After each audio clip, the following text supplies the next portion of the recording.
매주 화요일 질문하는 기자 이정주 기자 시간입니다. 이정주 기자 어서 오십시오. 네, 반갑습니다. 산업부 이정주입니다. 네, 저희가 지지난주부터 계속 내년 4월 총선 앞두고 박문규 산업통상자원부 장관의 차출설에 대해서 이제 설로 계속 이야기를 해드렸는데요. 결국은 교체가 확정이 됐죠.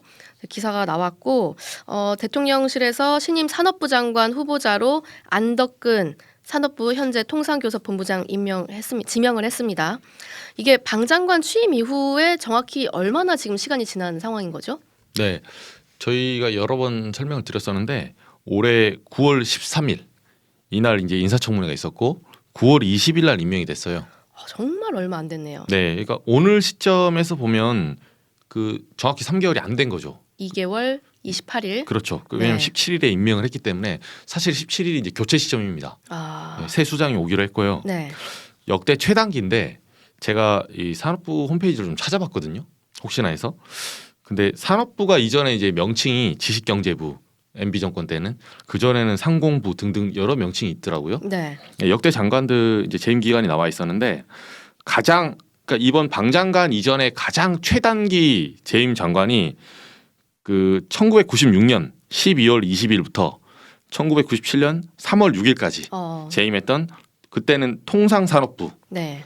안광구 전 장관입니다. 이건 3개월 좀 넘네요, 그래도. 네, 3개월 26일입니다. 그것보다도 더 짧게. 네, 이 기록을 이번에 박문규 장관이 깬 겁니다. 상당히 무리한 인사라는 평가를 피할 수가 없는 상황이에요. 네, 오늘 질문하는 기자가 이제 던지고 온 질문이 도대체 이런 인사 누가 밀어붙인 건가? 아무래도 내년 총선 앞두고 이 수도권 벨트에서 좀 위기에 빠진 국민의힘 여당이 강력하게 밀어붙였다. 이런 의견이 좀 더 많았는데 이게 사실인가요? 네. 제가 당초 현재 이 기사가 나올 때 당의 인재영입위원회라고 하죠. 예. 경기대 이수정 교수, 김은혜 그리고 박지성 전 선수 이렇게 얘기 나왔었잖아요. 수원에 이제 수원 벨트, 소위 말해 수원에 출마할 5명의 어떤 인재가 필요하다. 이렇게 처음에 기사가 나와서 시작된 차출설이 됐었어요. 네. 그래서 당의 인재영입위원회에 제가 물어봤습니다. 이게 그러니까 박문규 장관의 이런 2개월하고도 28일 만에 이런 리스크를 감수하고도 도대체 왜 이렇게 누가 밀어붙인 거냐 했더니 그 인재영입위원회 쪽에서 이렇게 얘기해 주더라고요. 용산에서 강력하게 밀어붙였다. 여당의 의견이 아니라 용산의 의견이기 때문에 네. 산업부 내부에서도 어떻게 할 수 없는 그런 분위기다. 여당이 이제 국민의힘 인재영입위원장이 이렇게 얘기하더라고요. 이 얘기가 나온 지 한 2, 3주 됐거든요. 네. 그동안에 이제 산업부 교체설 그러니까 지금 현안이 너무 많은데 요소수, IRA 그렇죠. 많은데 이 와중에 장관을 교체한 게 과연 맞냐? 이거 게다가 총선 차출용이 맞냐? 네. 비난이 계속 일고 있으니까 인재영입위원회 단계에서는 좀 고민을 했나 봐요. 이게 과연 BC 분석상 우리가 수익이 맞냐 이게 손해가 더 큰 거 아니냐 했는데도 불구하고 용산 대통령실에서 강력하게 원했다. 그리고 교체를 이어졌다. 산업부 내부 분위기도 좀 취재해 보셨습니까? 네, 크게 내색은 하지 않는데 우리 예상대로 좀 뒤숭숭하죠. 왜냐하면 그 모든 조직이 마찬가지지만 인사 이동이 이제 이어져요. 그렇죠. 장관이 바뀌게 되면 국실장들 그대로 유임하는 경우도 있겠지만 지금 같은 경우는 지금 새로 오는 장관이 통상교섭본부장이거든요.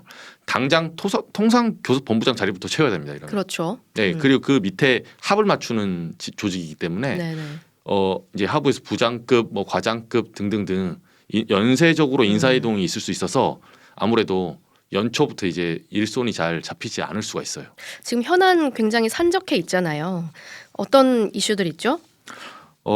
저희 방송에서 이제 자주 다뤄졌는데 IRA, 인플레이션 그 법하고 이게 요소수 사태, 그리고 한전 같은 경우는 전력망 때문에 최근에 정전 사태도 발생했잖아요. 사실 이런 이슈들을 한 번씩이라도 제대로 보지도 못했을 기간이에요. 왜냐하면 그동안 엑스포도 있었지 않습니까? 그래서 2개월 28일 일하긴 했지만 그보다도 더 짧은 시간이었을 거거든요, 사실. 그래서 좀 궁금한 게 그러니까 결국은 이제 용산에서도 바라는 게 결국 수원 벨트에 투입할 인사가 필요했다. 그렇기 때문에 어쩔 수 없었다라고 이야기하는데 이 부분이 그렇게 중요합니까? 이거는 좀 정치에 좀 깊이 들어간 영역인데 수원에 현재 지역구가 5개인데 5개 전부가 야당인 민주당 소속 의원들이 다 차지하고 있어요. 그리고 수원벨트라는 게 옆에 화성이 지역구가 4개로 늘거든요. 그럼 총 9개로 늘게 됩니다. 합하면. 그래서 거기가 그 분위기가 이제 당 쪽에서 하는 말로는 같이 흘러가는 거래요. 같이 9명이 당선되면 한 번에 당선되고 지면 한 번에 지는 이런 분위기가 형성된다고 하더라고요. 그러다 보니까 수원벨트에서 승부를 좀 봐야 된다. 그렇게 해서 경기권에서 승리를 가져야 된다. 이 논리하에서 조금 무리하더라도 네. 그 인재 영입을 좀 차출했다고 합니다. 이런 무리한 분위기 속에 이뤄진 인사. 오늘 이정주 기자는 여기까지 이야기 나눠보겠습니다. 이정주 기자 수고했습니다. 오늘 하루 뉴스 맥락 정다운의 뉴스톡이면 됩니다. 유튜브 노컷 채널 알림 설정하시면 매일 오후 5시 30분 실시간 참여하실 수 있습니다.